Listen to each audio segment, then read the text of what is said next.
Hello, friends. Welcome back to 1D10T Does Stuff, and I'm the 1D10T in charge. Welcome back to 1D10T Does Stuff, and obviously, I'm still a 1D10T. I'm Trevor Stewart, 1308. Today, we will be reading from Fearing the Black Body, the Racial Origins of Fat Phobia by Sabrina Strings. This is gonna be, can be a bit of a tough stream on Tuesdays, so be aware we will be covering some difficult topics.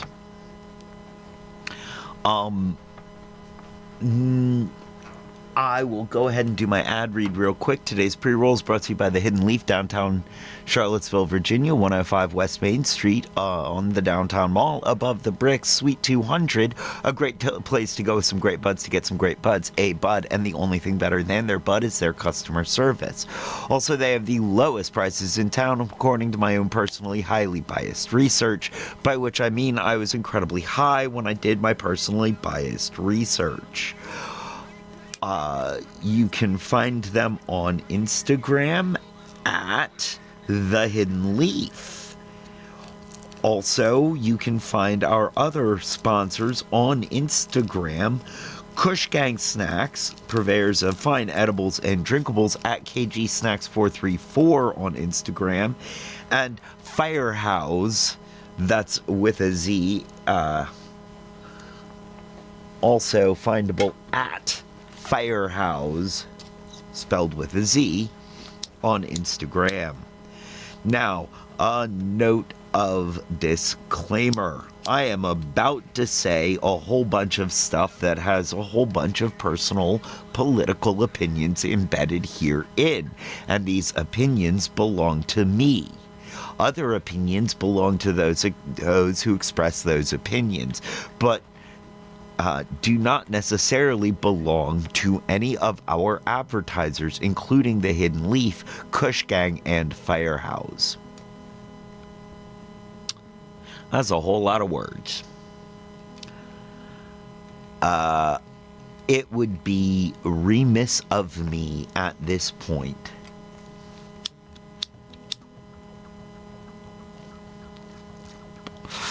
to breeze past what is going on in Minneapolis, Minnesota right now. And the situation is evolving, and does evolve. Lockpick, great to see you. Thank you for being here.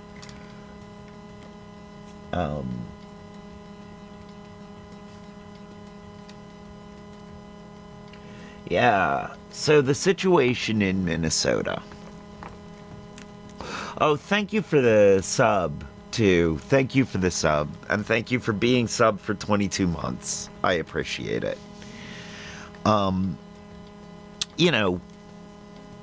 We're talking about the second murder of a white person, a white citizen of the United States of America by a federal militarized police force,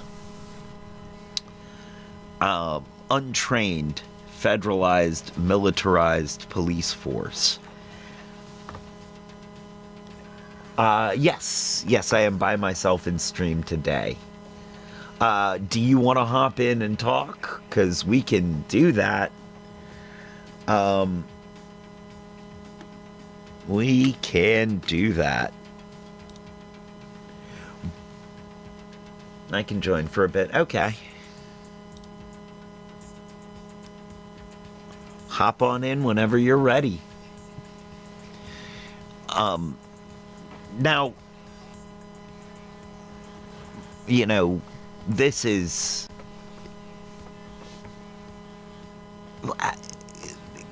Gestapo tactics, This is...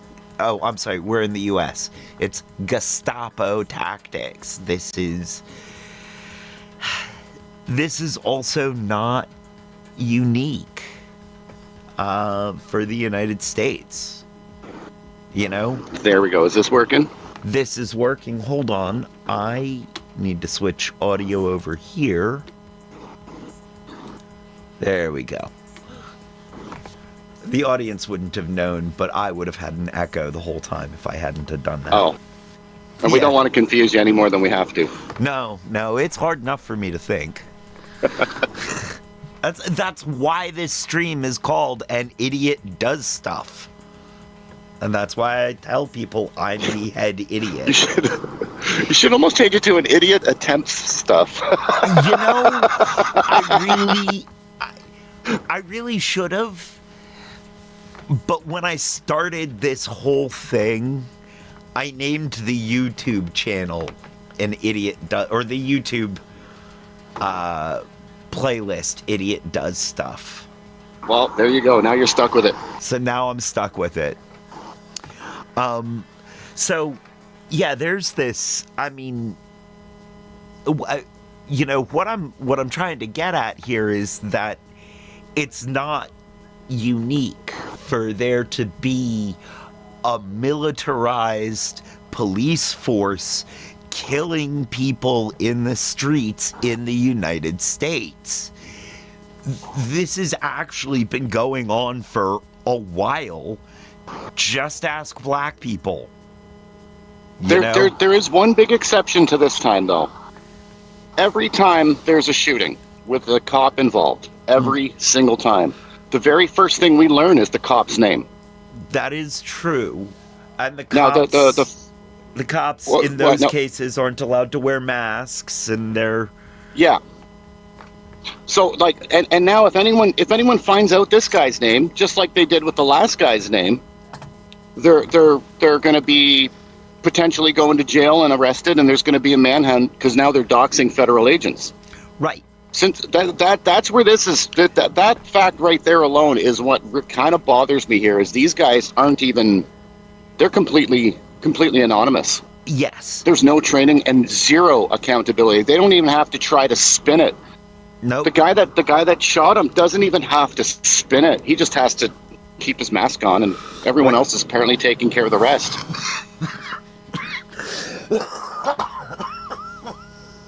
Pardon me. Exactly. And this is where the nuance in this situation is showing. Like, this situation, when you look at the nuance of that, this is an unaccountable and masked police, and I don't want to say police force. This is an occupying army, really. This is a paramilitary, is what it is. Yes. I would call this his own personal Gestapo, except what was it? I think it was Stephen Colbert said it last night.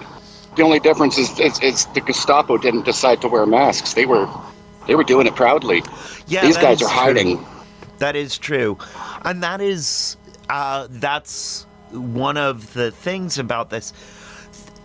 Now, I know that this can't be the first time that a militarized police force has hid their face. I mean, there's always the KKK. They hide their faces. Yeah. But even like I was watching the protests last night, and it kind of hit me. We were told, like the world was told, ICE is going in there and they're there to deal with immigration. I mean, love it or hate it, it's not my choice to make. That's your country to fight for. I disagree with it, but right. That was their mission. At no point do these guys have any training to handle a crowd of rioters. No, none. I mean, last night it was pretty peaceful. You had a lot of people yelling and all that, whatever. That you got the right to do that in the United States. You guys have been proud of that right for a long time. And the protesters last night at the hotel were overall peaceful. And it was the city cops who came in, the actual riot squad, the people who had crowd control training. And it was overall a very peaceful transaction. You had one or two people who stepped out of line, and even when the cops were dealing with them, it was respectful. It was, okay, we're only going to hold you as long as we need to. Most of the people weren't wrestled to the ground. They were let back up and just told, stay in the crowd, or we're going to remove you over here and let you simmer down in one of our cars, and then we'll let you go in an hour. Like, the difference between a trained police force dealing with that crowd as opposed to a bunch of thugs dressed up in ICE uniforms. It really hit me last night watching them move, because they cleared that whole area around. They completely controlled that crowd. Yeah. Completely 100%. And there was no chaos. It was organized. It was clean, because it was the actual police force who have the training. Now, Don't get me wrong. We are all sorts of ACAB here. But Oh, yes. It is amazing what a little proper training can do. Yeah. Especially in those crowd/mob situations where it doesn't have to turn ugly. Where the crowd doesn't really want it to turn ugly either. But ICE isn't just going in with this mandate of control the crowds. They're going in with this mandate of remove black people. Remove the others. I'm starting to think that might be their official mandate. But when you look at the way that they're treating the protesters, I think a lot of it is he's just found a lot of people who just wants to remove anything left-wing. Oh, that's anything perceived as true. Left-wing. That is very true. And they're whatever they want to hide it as, call it immigration, call it whatever you want. They're going after anybody who isn't wearing a red hat. Yes. Another part of this is that they are the administration has been appealing to specifically to a certain type of guy who really has bloodlust, who really has the desire to wield a gun and shoot people. People who wanted to be in the military but couldn't pass basic training if their life depended on it. And couldn't pass the psych profile. Yeah. These are not safe people in general. I can't imagine a safe person making the decision to serve in this organization.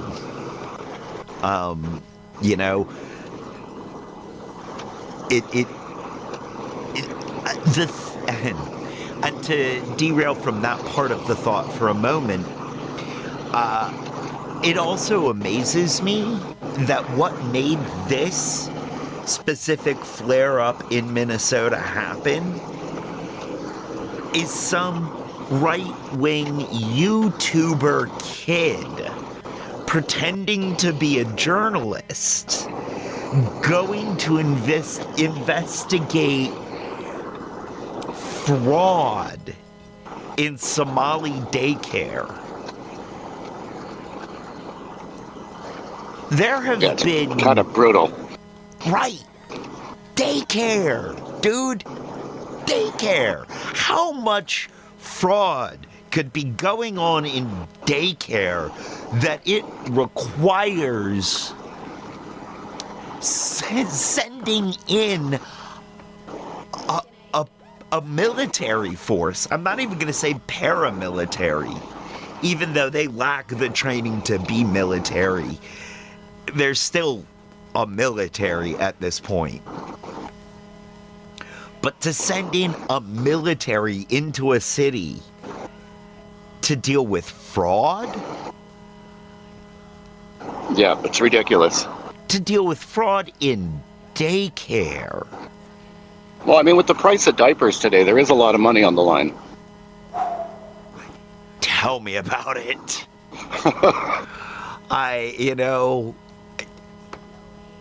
Yes, I do be buying diapers these days, and they are expensive.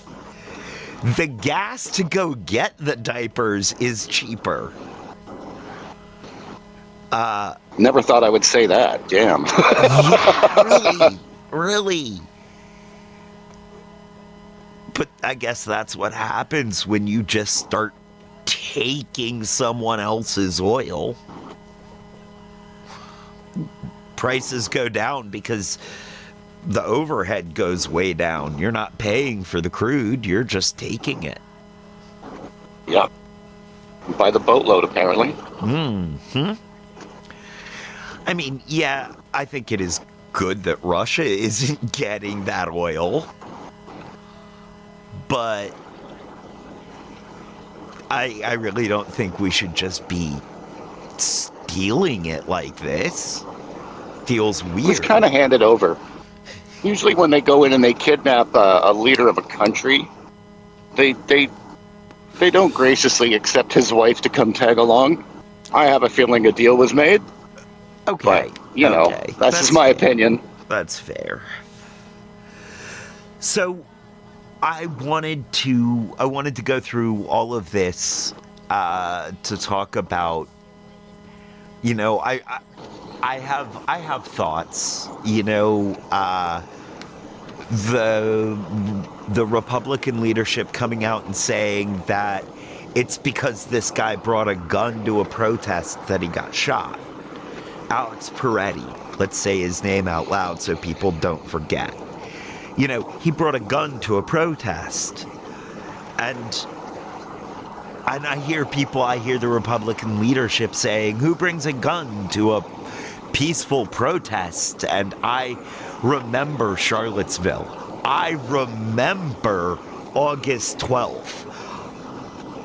I remember not even bringing a knife with me and seeing groups of armed men in flak jackets wandering the streets of my city with assault rifles, looking at myself and my dear old mother like they were ready to shoot us.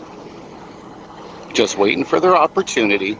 And my mom, What? God bless my mom, she looks at them and goes, don't they know that those guns make them look stupid? And I said, no, Mom. They know the exact opposite.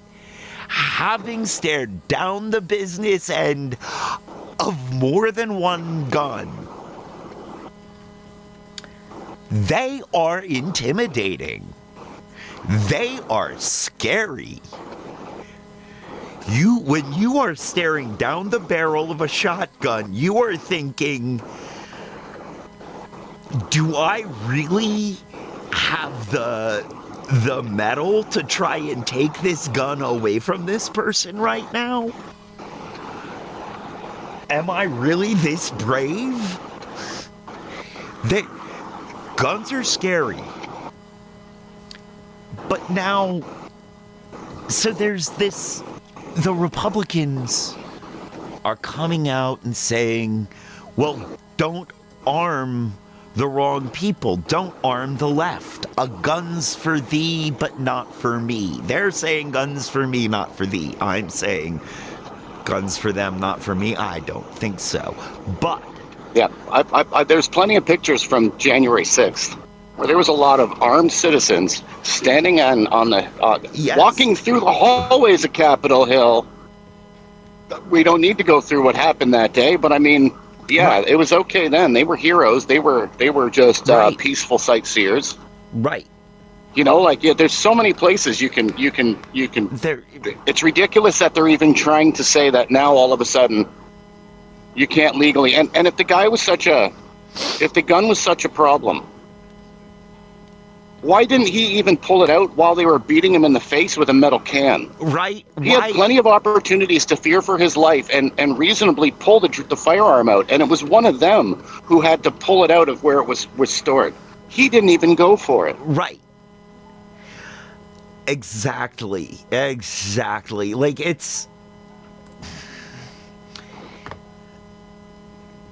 this is a... But again, this...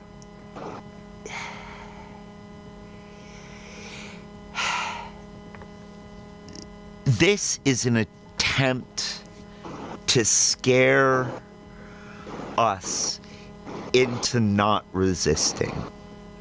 This is an attempt into enforcing civility. Civility is a form of violence. Civility and civil discourse is a form of violence against oppressed people. It is, you know, by the people in power saying this is the only way that you are allowed to express your displeasure with the system. They're saying, do it in this way so we can ignore you. And if you don't do it in that way, we will punish you. And that's what's going on. Now, you know, there are unfolding developments right now going on over the last few hours, over the last 12 hours that, you know, supposedly the FBI is to let Minnesota State Police start investigating. Judges have said, don't destroy evidence. Why should we have to say, don't destroy evidence? Why should? Because I'm pretty sure they've already asked for the man's cell phone footage. Right. I'm pretty sure they've already asked for that, and we haven't heard anything about that yet, yes or no. So I have a feeling they've already gotten rid of that. Right. Because that'll have recorded what they said to him before they fucking shot him. Right. It will have recorded those few moments before he ran to help the woman and got pepper sprayed. Yeah. Now, here's a disturbing thought for you. That man got killed for helping another person. Yeah. We've seen that before. Yep. So, but again, all of this is designed to scare us and keep us in place. And I fight the urge to go to Minnesota and cover this live. I do. There's a lot of people on the ground doing that very well right now. That is part of it. There are a lot of people on the ground doing it very well. I think more than likely I would only get in the way. More examples of why I want out of the U.S., says Just Me Crystal. Oh, baby love, yes. I would love to say like Canada's fine this time of year, but give us a week for the weather to pass, and then we'll talk. Right. Actually, yeah, that's... I started stream early today so that I can go visit with my best friend and the child. And I have a pretty good drive, and I'm trying to give the roads just long enough to thaw out some, but not so long that coming back they're going to start freezing again. Oh, boo fucking who. Narrow window of time. Hey, I'm right in the middle of Toronto right now, and Toronto is used to having winters. And over the weekend, they had record snowfall. Not one of these 10-year records or lifetime records. The most snow to fall overnight since we've started measuring snowfall. Holy crap, that's scary. Like, is that like stories tall? Are you getting up to like... In some places. Some of the snowbanks out here. I mean, I'm on the major highways, which just there's enough traffic on them that just the heat from the tires it makes Keeps it a it. bit easier to keep them clean. And you Yeah. can tell like they've been trucking it out with like dump trucks and stuff because like the snowbanks are too big to put at the side of the highways. And but I mean, there's the areas where they dump it where you've got mounds of snow that are like 50 feet tall. Oh. It's crazy. Oh. But Gosh. Just like my dreams. Oh. Yeah, I got 6 inches. 4 inches of snow and 2 inches of ice. That's the coldest 6 That's inches adorable. I've ever got. That's adorable. I know. Like, it wasn't even enough to cover all of the ground. Now I do giggle, but I'd also understand you guys. Your idea of all season tires are 3-season tires. So Right. everyone trying to drive. Your tires are rock hard. Right. Your cities probably don't own and plows or any equipment to get rid of it. So that 6 inches to you guys is probably way more of a big deal than the almost 2 feet we got overnight. Right, exactly. Like, it's terrifying to most of the drivers around here. And most of the drivers around here are not safe in this kind of weather. Because even though it's terrifying to them, they don't stay in. Even though they don't know what they're doing, they go out and drive in it. Yeah, so a lot of us do too, but we actually do know what we're doing for the most part. This isn't the first snowfall, so the people who don't know what they're doing, they've already solved that problem like a month ago, and they're off the road already. Right, exactly. See, these people will think, oh, I got this. No, you don't. No, you don't. No. I got 4-wheel drive. I can drive anywhere. It's like, all right. Oh, all right. no, 4-wheel Let me know how that goes for you. 4-wheel drive doesn't help when all 4 wheels are on ice. Yep. You need at That just least... means now none of your wheels are trying to get traction. Right. And then when one does catch traction, whoo, that's going to be funny. Yeah, they're basically driving an $80,000 crazy carpet. Uh-huh. Yeah, I mean, I had a friend who used to live in Truckee,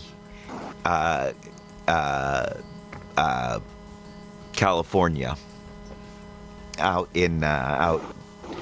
near Lake Tahoe, and he would talk about how driving in the winter out there was just one long controlled slide.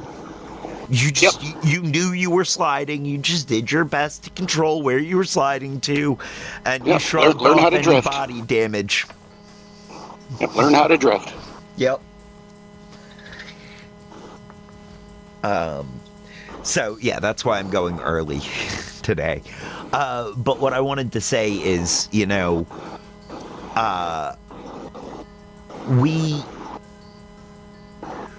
one of the things that we can do, I want to start a mutual aid network. I want to figure out how to bring housing to people. I want to do all of these things. But what I'm capable of doing is what I'm doing right now. What I'm good at doing is what I'm capable of doing. Not sure if I'm good at it. One of the ways that we can continue to resist fascism is through art and creativity and continuing to call it out, not letting it scare us into silence about difficult subjects, not letting it keep us from saying those hard things.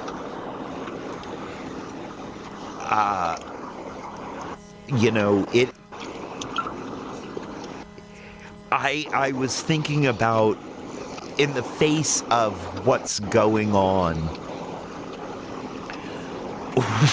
what am I doing talking about the racial origins of fat phobia.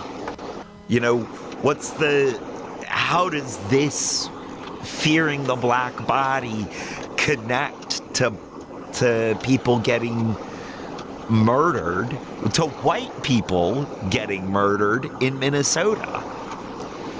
It does connect, and there's almost some very direct through lines there of racism, of dehumanization, of population control and subjugation through violent means. But there's a lot more obscure connections. Those more convoluted and obscure connections are the ones that kind of matter more. This stuff around having created this systemic machine that has been rolling slowly towards this fascism for longer than I have been alive, might I add. You know, we've been on this arc for longer than 50 years now.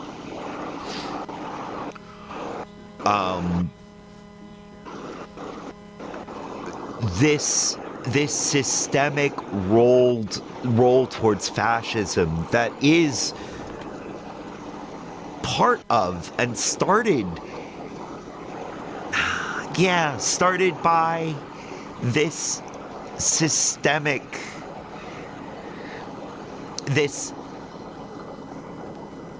I don't even know quite how to connect it back to this, but these Central European and Western European art beauty standards that dismissed the black body, and this sort of systemic framework around chattel slavery and the transatlantic slave trade that then permeated our country and our country's history.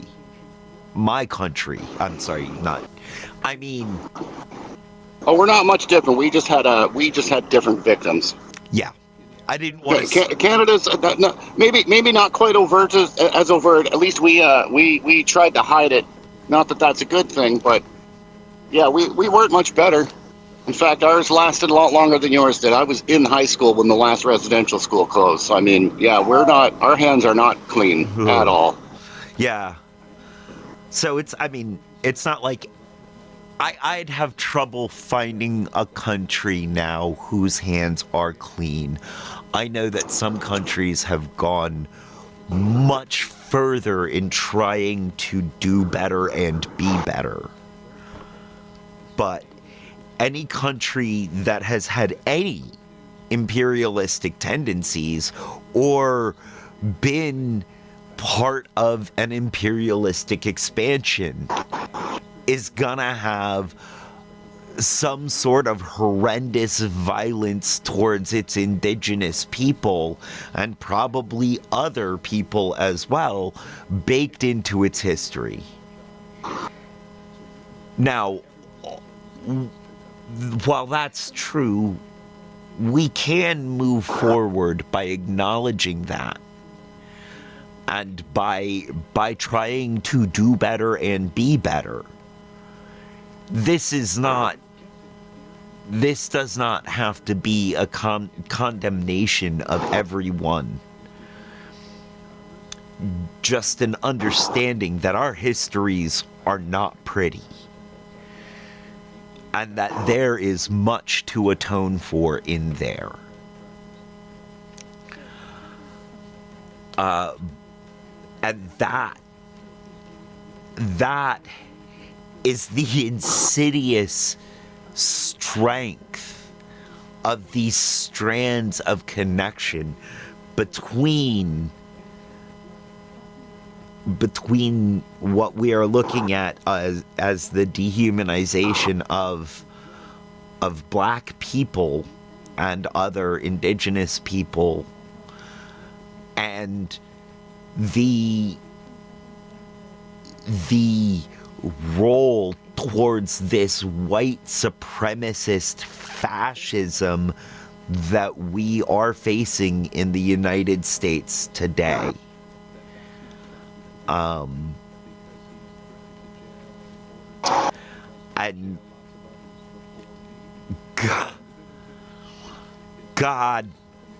God's hope that this doesn't end up with a bloody nose for Trump so bad that he can't help but go beat up on Greenland and then claim Canada because he's got it surrounded.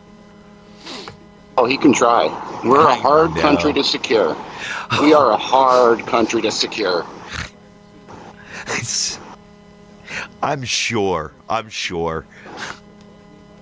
And I can just see him getting to Quebec, and it just...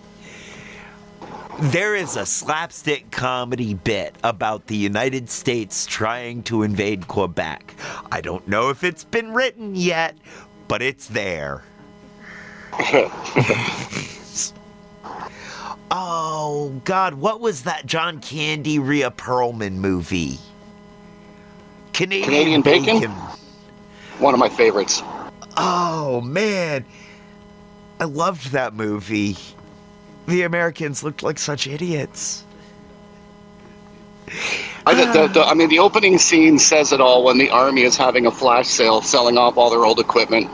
Yeah. But it's literally just an auction. It's standing in a field auctioning it off to whoever wants it. Yes. I mean, this just feels so... Oh, gosh. So, yeah. I think the part that scares me about this round, and it's not to trivialize the race issue, but what started off as them using the race issue because they knew it would work to get ICE out there, has now turned into a blanket of oppression against anyone who doesn't share a batshit crazy ideology. If you're not willing to drink the Kool-Aid, you're now a target. Yes. Like this, at least when it was, and again, not to trivialize it, but when we knew this was a racial thing, you knew who their target was, and you knew how to kind of push back against it. Yeah. Now we can't. No. There's no rationale behind what they're doing. Even some dude who's trying to help an older woman who just got pushed down and peppered spray, asking if she's okay. Right. He now deserves to die. That's now an act of terrorism. It both has and hasn't moved past the inflated dinosaur costume part of this. There's, it's getting real. It's getting real, It's to the point where they may be arresting people who have bought inflatable frog costumes or inflatable dinosaur costumes. Yeah. The part that's scaring me about this is the crowds are getting angrier and angrier and angrier. Right now they're in Minneapolis. Yes. What's going to happen when they try this same move somewhere like Chicago, where you've got very well armed, you've got street gangs that have got better armor on and better weapons than ICE is rocking in with? What's going to happen when they roll into the wrong neighborhood and they pepper spray the wrong person? And the neighborhood breaks out in... And the neighborhood starts becoming a shooting gallery. Where's that going to go? With, yeah, well, so here's the tactical prediction. Or strategic prediction. They won't until they have the police forces knuckled under and working for them.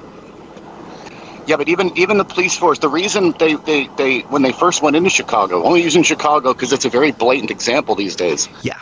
when they first walked in there, the police force, the mayor, everyone was saying, Everyone.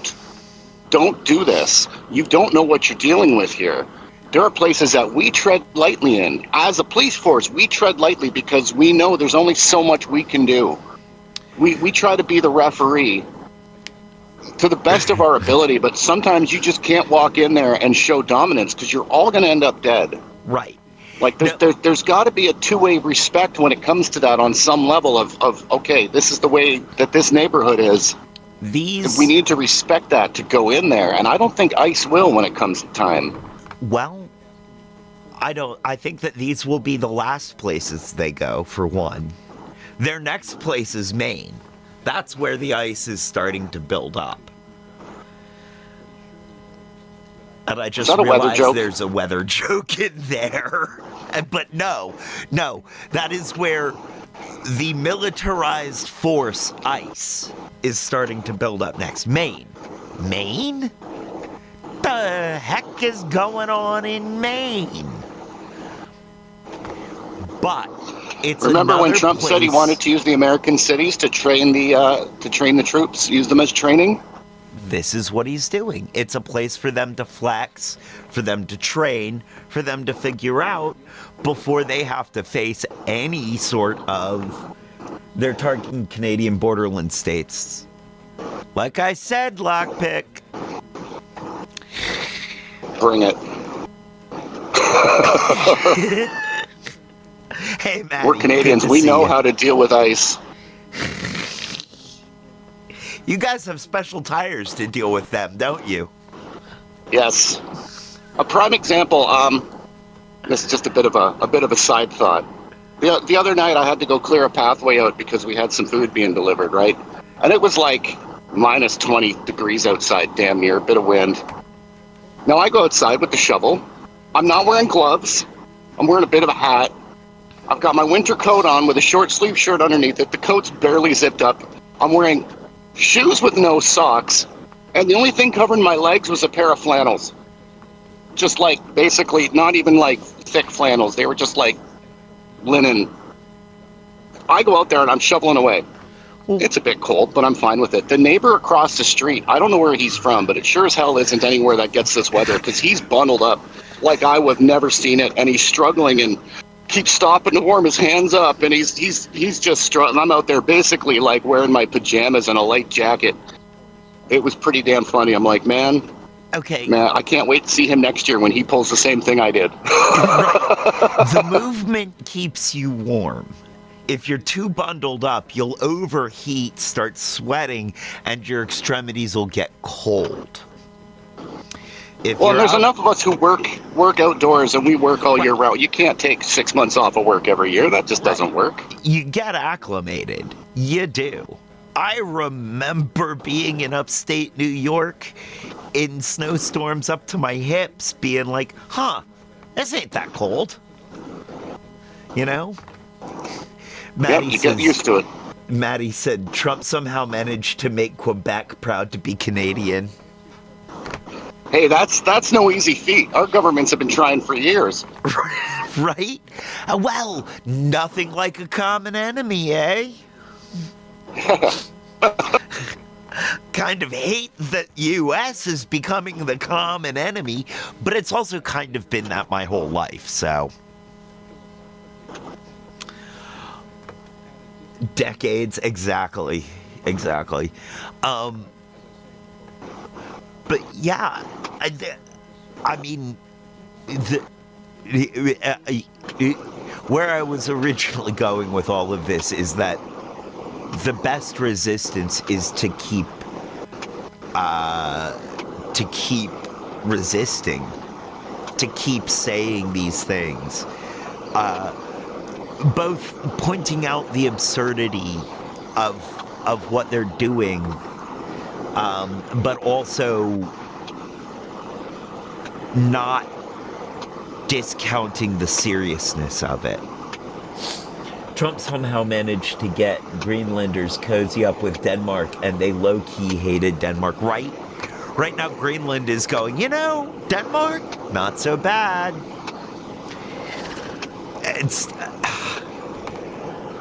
the dictator you know, I guess.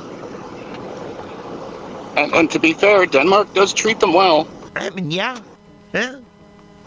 For a small and in many ways insignificant population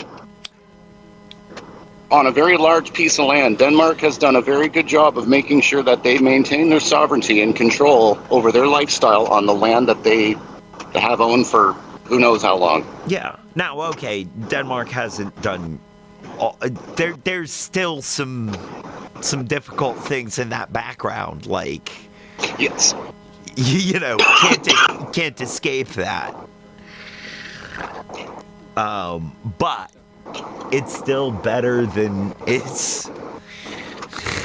And their history is still better than the U.S. history. I mean, you know,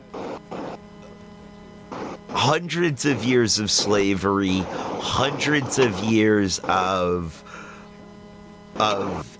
anti-black. Even after slavery ended, we're still working on another 100 years of diminished civil rights for black people, and being able, the cops, not even ICE, the cops are allowed to shoot black people in the street. Yeah, it's now a game of what can they get away with. Right. That's the only name of it now. It's the same damn treatment. It's just now what can we get away with? Right. I'm just saying, the U.S. has a pretty bloody history there, too. Pretty bad history. Maddie says, let's not get ahead of ourselves. And I mean, you're right. I advocate for Greenland being its own thing. And getting its own sovereignty if that's what it wants. You know, and I really do think that the indigenous of Greenland should be the ones to really make the decision. Yeah. And saying the indigenous of Greenland is even that's very fraught. Almost no fully indigenous of Greenland are left. They've been bred into that it's this very mixed population. So it's like, but I do feel like there is still a population in Greenland that has deeper ties to the indigenous populations of Greenland, deeper familial ties. And I think that those voices should be given a heavier weight. You know, very much like, well, in very much of a land back sort of situation. You know, the voices of the most oppressed should be given the most weight as we move forwards. And this, I hate that it sets up an oppression Olympics, but we also can't look away from the fact that the levels of discrimination are different. Because there is this white supremacist basis. The closer you are to white, the less marginalized you are. And by white, I mean white man. White Christian man. White straight Christian man. White straight Christian man. Yes. Let us be clear. Because there are a few places where I just do not fit the description. I know I look like I should fit the description, but I just do not. But in the Oppression Olympics, as set up by the white straight Christian men, the old white straight Christian men, I'm relatively near the top. Like, I face some of the least amount of oppressions. My mediocrity, I'm white and masculine enough that my mediocrity should be being rewarded. And You if know? push came to shove, if it really came down to it, you do have the option of pretending you're one of them just to make sure you're alive tomorrow. I do.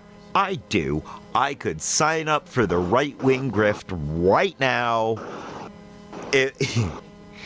If my ethics and morals, if all of my intangibles would let me, I could sign up for the right-wing grift right now. I could put on Joker makeup and go all, we live in a society! I mean, and that's the thing, like, I have that, being a goth guy, being a goth, being masculine appearing, I get a lot of, oh, you look like the Joker. Oh, you're taking the wrong message away here. I could do that. I'm close enough to white, to the ideal white supreme, that I could go for the right wing grift, and my mediocrity would be highly rewarded. And I wouldn't just be safe tomorrow, I could be rich tomorrow. And I bet you it wouldn't take me maybe a week, 2 weeks to explode. Especially if I were willing to put in the sort of level of commitment that I'm willing to put into not being that. If I were willing to go to Minnesota and cover it as a right-winger, you know, that would... No, all you got to do there is stay home, find the videos, and put them through a deep fake. Somehow use AI to make it look like it's something that it wasn't. You don't need to be there for that. Oh yeah, I'm sorry, I forgot. They don't reward sincerity. They don't... Although, you know, if I go in with my level of gung-ho commitment, with my, like, if I did it, I would be able to claim being a hero. Being a, I am a man hero. Ha. And I'm not that person. I'm not capable of doing that. Which is why I do this instead. You know, I could go and cover Minnesota for the side of justice and love. But like we said before, a lot of people are covering the ground already. There's a lot of cell phone, a lot of camera footage coverage. And I'd probably only get in the way. You'd probably just start getting way too angry, and you would just join the protest and forget you're there to cover it. Right. That's part of the thing. Is either that or I would make the mistake of helping someone. I'd put down the camera and help. And tragically shot. Yeah, that's a scary thought, eh? I know me. I see someone slip on the sidewalk, and my first instinct is to like reach out to grab them. My first instinct is to try to put my body under theirs so they don't hit the ground. I see someone being pushed around. My immediate instinct is to break their fall, to help them. And that is an act of domestic terrorism in our current climate. So, yeah, that's a very terrifying and sobering thought. But that's also my point. We can't let them scare us into stopping being like that. If I have to take a bullet to keep somebody from falling down, then so be it. Like, I'm not gonna stop being helpful. I'm not gonna stop wanting to help people. Like, you can't threaten that out of me.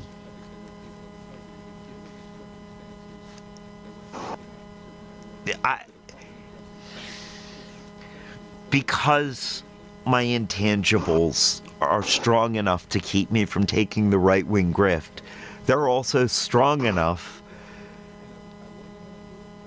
to keep me from being threatenable.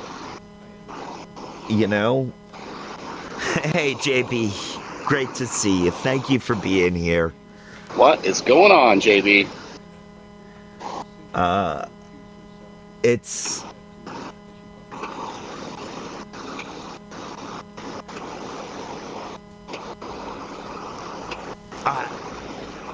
I am not... None of us should give up being kind, decent, good human beings because they are waving guns in our faces. I can't tell people out there to be good even if you're gonna get shot. Because that's irresponsible of me to tell people to put themselves in danger. But this is not a choice we should have to make, A. And yet here we are. And for me, it's not something I can negotiate.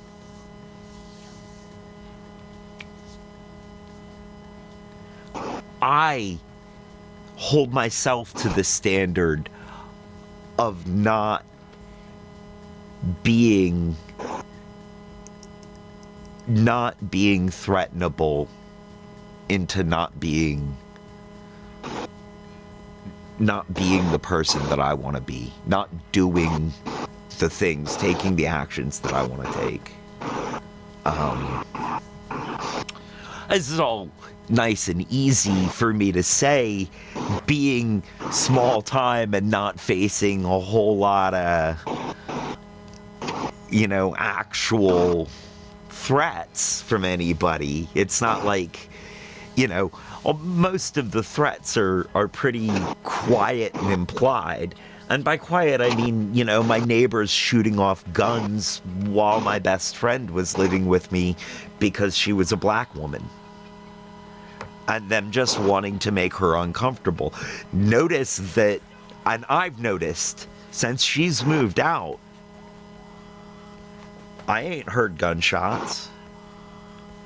I ain't, I've heard a few hunters off in the woods, but it's not like I hear the neighbors popping off rounds from their rounds from their automatic rifle across the way. By the way, that would be the neighbor who got elected to school board. Oh, of course.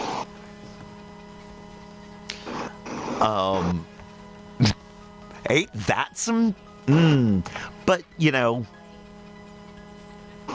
the black people are gone, so they are not shooting off their guns anymore. I've been waiting to see what happened. I've been paying attention to it. Because it got to be an uncomfortably large amount of gunfire around me. I mean, Are you allowed to just discharge a weapon in the city like that? we're not in the city. Are you in a town at least, or are you like out in the country somewhere? I am out at the end of a road. Oh, I am out at the it's end one of those. a very, very white road. I am in white country, USA. I am in a town that was known to be a sundown town. It's like that around here.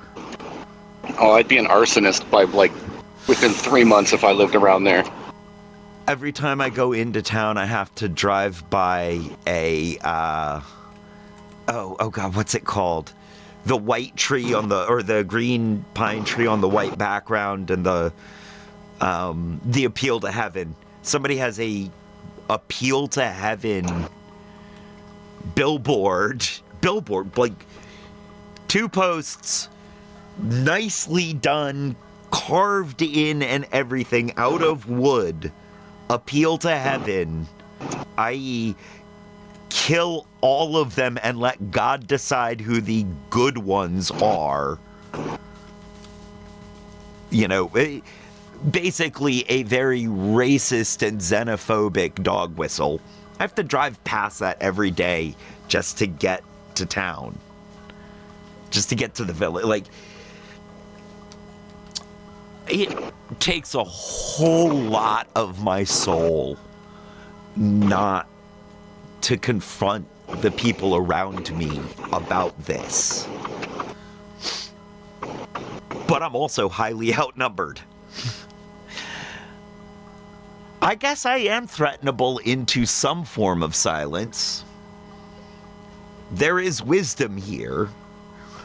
On the other hand, I don't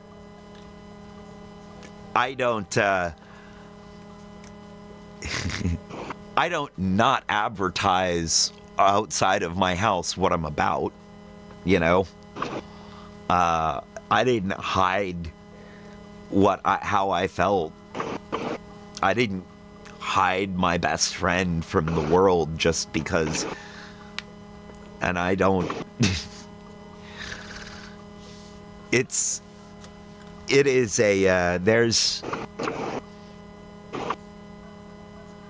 I'm not gonna go looking for this fight, but I'm also not willing to back down from speaking out about it.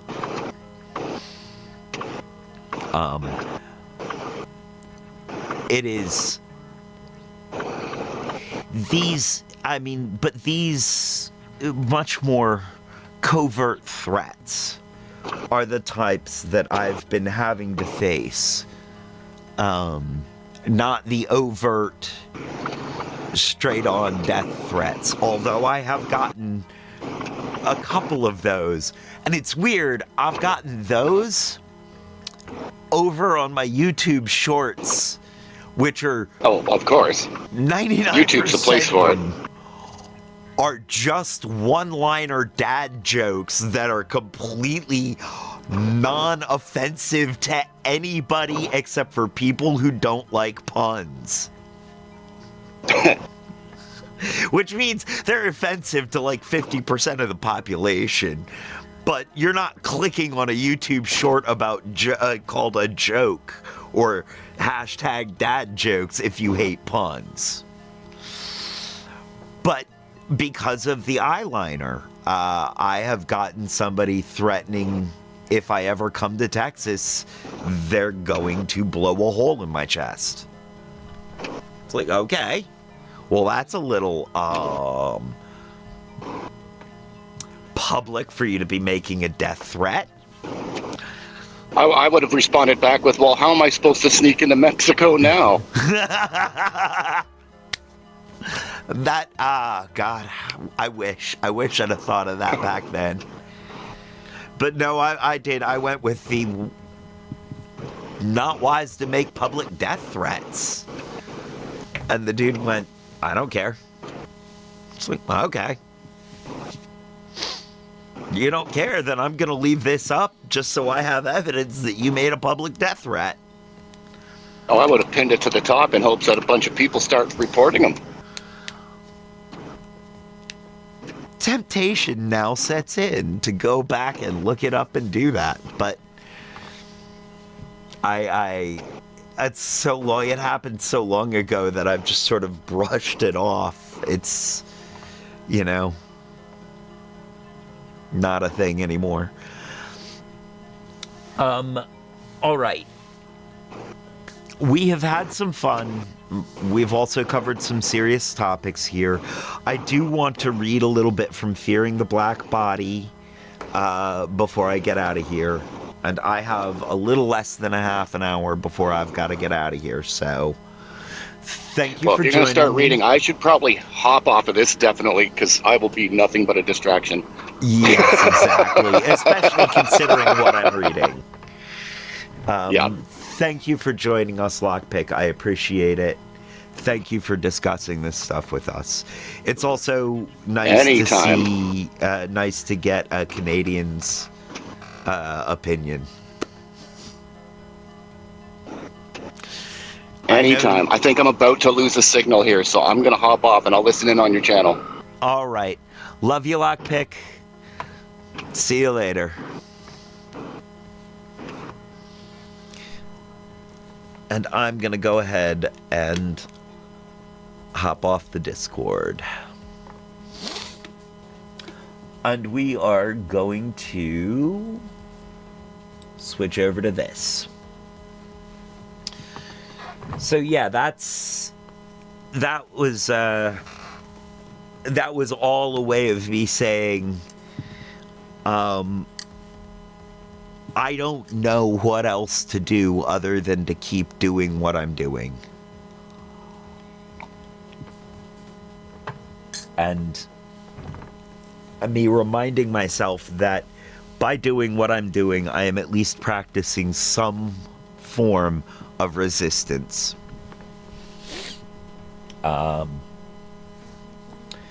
So, where were we? We were...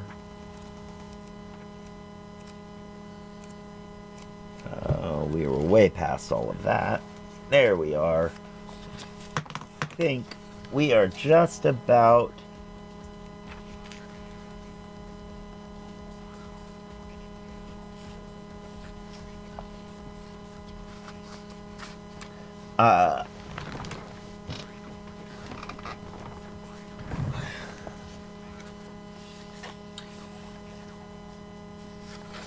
well, we are obviously at the very end, or starting part 2 at the very end of part 1.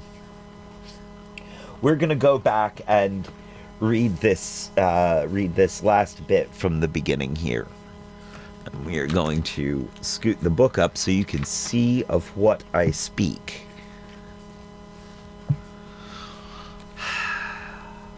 Somehow I've got the camera too close. Oh well. At the tail end of the 17th century came another important innovation by a French intellectual: racial categorization. François Beignet developed the first racial classification scheme in the Western world. So that's the jerk we have to thank for that.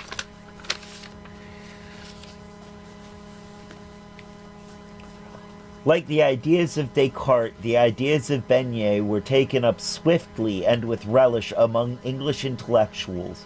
The creation of racial classification system had a palpable impact on the conceptions of whiteness and blackness. For while intellectual men had reserved themselves for the vaunted capacity of reason, the new and rapidly spreading ideas about race suggested that rationality was in fact an inherent quality of white persons. This rationality was now to apply to all aspects of life, including aesthetic ideals. As we will see, it was from the late 17th century through the early 19th century that the inception and specification of ideas about white and black races changed yet again. Understanding and changed yet again the understanding of the relative appearance of white and black women.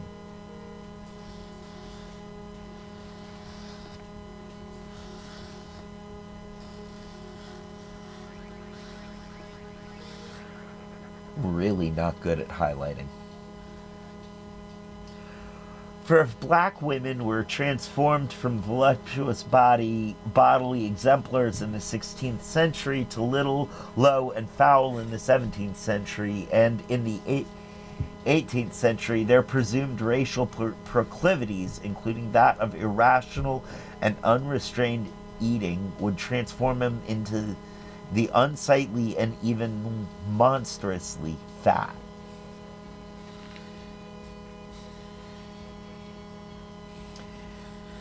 And there we get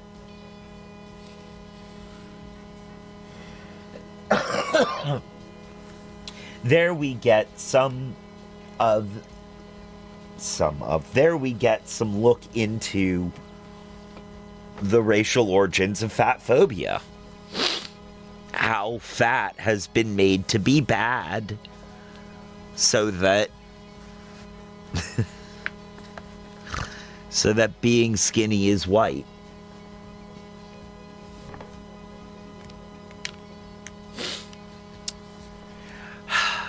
Much love, Lockpick. Again, thank you for joining.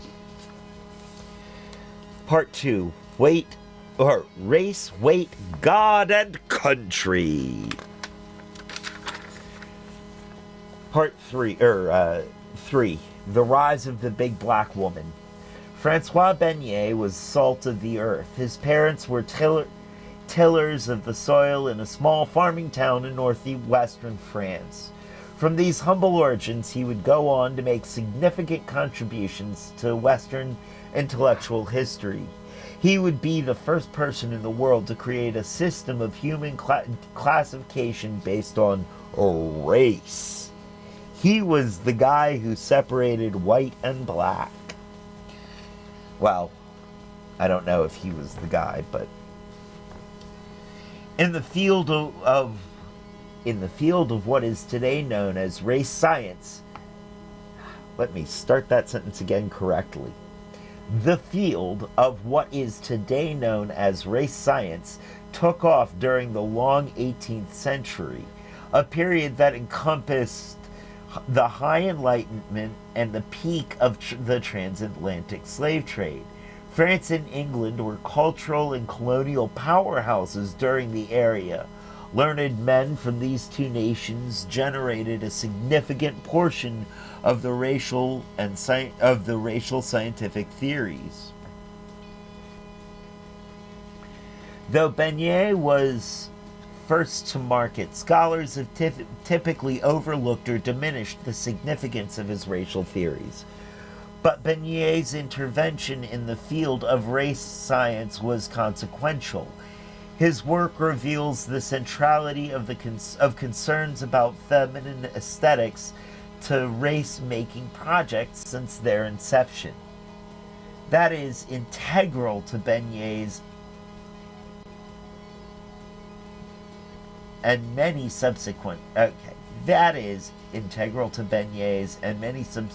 subsequent racial classification systems was the attempt to pin down fundamental physical differences between Europeans and non-Europeans.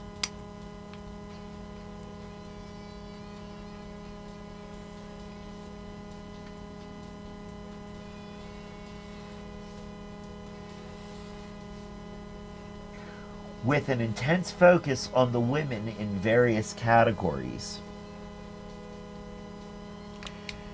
These differences were to serve as proof of European superiority.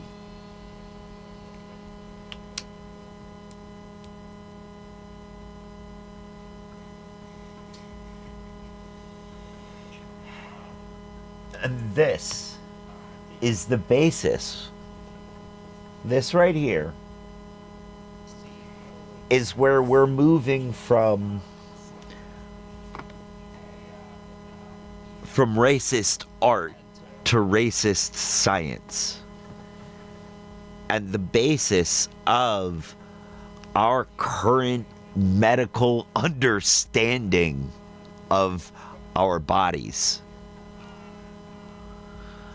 Our understanding of our bodies, our current medical institutions,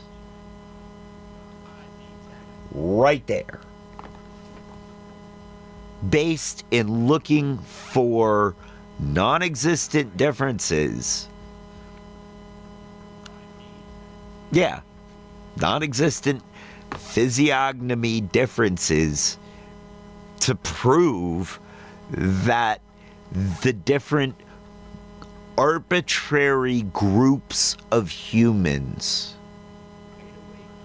were different enough to be different races.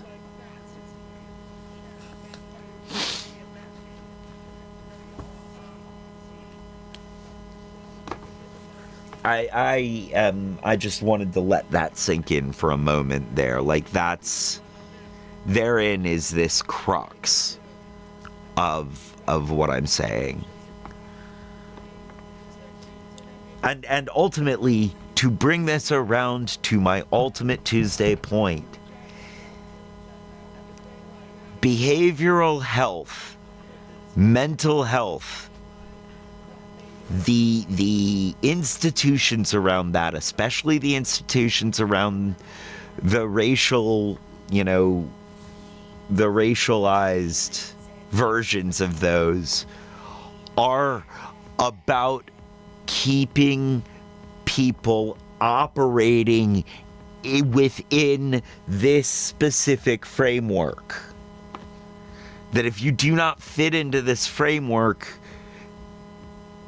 you are the problem, not the framework. And we've been being sold this framework as tradition, as tradition, as an appeal to tradition, which we have covered as a logical fallacy. It is like this because it has always been like this, is a logical fallacy and is not true. I mean, in this case specifically, is not true. There are times where it's like this because it's always like this. It's probably kind of true. Water is wet because water has always been wet is true. Has always been true. Will always be true. It hurts when something falls on your foot. Has always been true because it is true.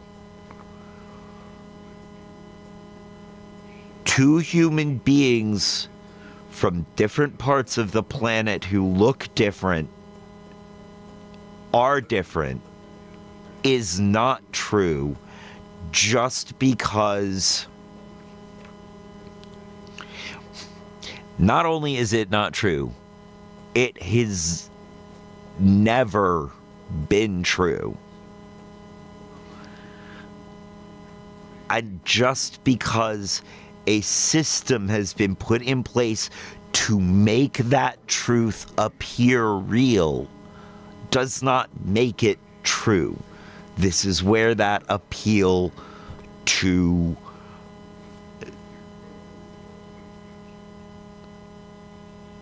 tradition is a fallacy. Wow, that thought didn't quite make it, almost didn't make it all the way out.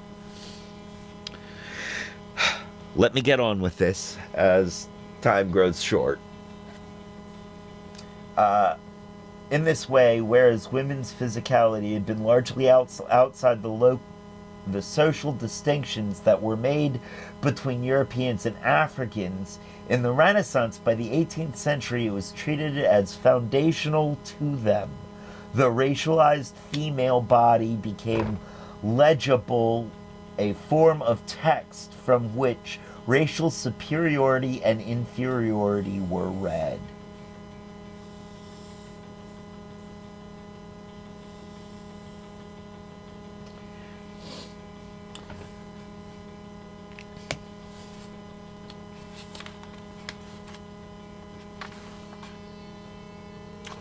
I think we are actually going to stop there. I realize we barely made any progress, but we also had a pretty good discussion before this, and I feel like, you know, I feel like I'm gonna have to take what I can get in these cases, because I really am on a time crunch. Thank you everyone for being here. Thank you again, Lockpick, for joining me in the chat. Thank you, Just Me Crystal. Thank you, JB1200. Thank you, Maddie Holmes. I always appreciate your perspective. Yes. And again, thank you for the subscription. Much love to all of you. Stick around for the raid. I have a feeling we're going to be raiding out to Audra Reigns. They are they are really awesome. You know, be nice, please. Represent me well. Yeah, let me see.